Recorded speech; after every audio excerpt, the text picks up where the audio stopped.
Hi, Donna Siriani, Leadership Success Coach, taking a little break, and I want to share with you some tips on following your passions. Before I do, I want to share a quote with you that I absolutely love on this subject by Janet Bray Atwood. Whenever you're faced with a choice, a decision, or an opportunity, choose in favor of your passions. I love that. And I do that all the time for myself. But actually, with my Acclimate to Accelerate program, I would really throw in a few more elements. I would throw in following your strengths, what you're good at, your values, what's important to you, and of course your passions. Now today I'm only going to really talk to you, I want to give you tips on the passion element, but really I would want you to have the self-reflection to look at all of those elements. But anyway, let's talk about passions. So for me, one of the questions I get asked most often is, gee, once I discover what my top 5 passions are, how realistic is it that I could incorporate these into the work that I do? How do I align them? And so I'll just use myself as an example.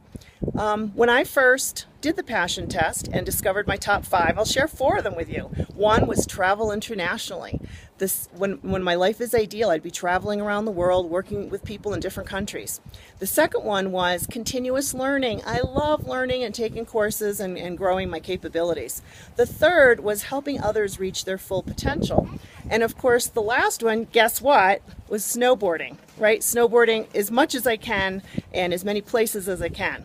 So you might say, well, those don't sound like things you could really incorporate into a job. However, I've had the good fortune to have opportunities to work with people in other countries. And when those opportunities come up, I'm all excited about it because I know that will help me live one of my passions. Continuous learning. I've been able these last few years to do literally a few hundred workshops for professionals at tech companies. That's one of my passions. So how lucky am I to get to do that? Also helping people reach their full potential. It's a passion of mine and I get to do it all the time, whether it's coaching or as a consultant or just colleagues. And lastly, snowboarding. Okay, well, I don't have to say too much more about that because you know that whenever I get a chance, I'm going to be on the slopes. So here's a couple of tips for you to get started. And the 3 tips I'm going to share with you, you could do today, and you could even take 15 minutes, and it's going to give you a head start. Now, I do this passion test workshop over a 3-hour period, and I do it in large groups. It's a lot of fun, but I'm only going to give you just like 1 minute's worth, but it'll be good to get you started. So tip number 1, take a few minutes, take a blank piece of paper, and brainstorm answers to the following question, at least 5 or 10 answers. When my life is ideal, I am fill in the blank. I'm sitting on a beach, I'm traveling the world, I'm helping people with their financial health, I'm, whatever it is. Don't second guess yourself. Whatever comes to mind that's important to you, write it down. Don't think to yourself, oh, that's never going to happen, or I'm not good enough, or that's kind of frivolous. No. If it comes to you, write it down. So that's the brainstorming piece. Tip number 2, take that list and take each item that you identified, and on a scale of 1 to 10, note how satisfied are you that you're living that passion fully.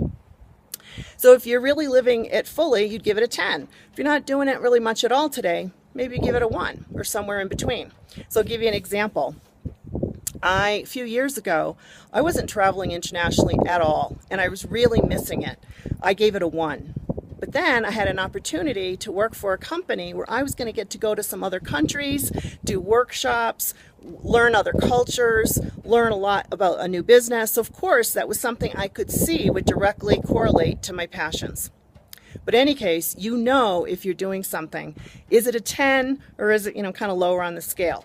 Tip number 3, once you've done the scoring, ask yourself on those lower scores, what steps could you take to increase those scores a little bit? What would a 10 look like?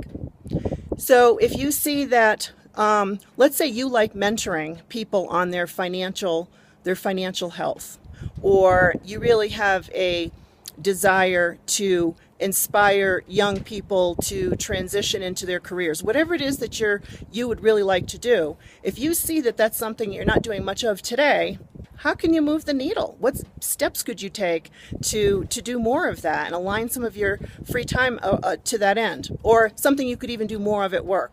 So anyway, those are the 3 tips. If you would like to know more, feel free to reach out to me on my Facebook page, or you can even download the ebook. I talk a little bit more on tips about the passions. But anyway, just get started today, just even with 15 minutes. So have fun and good luck.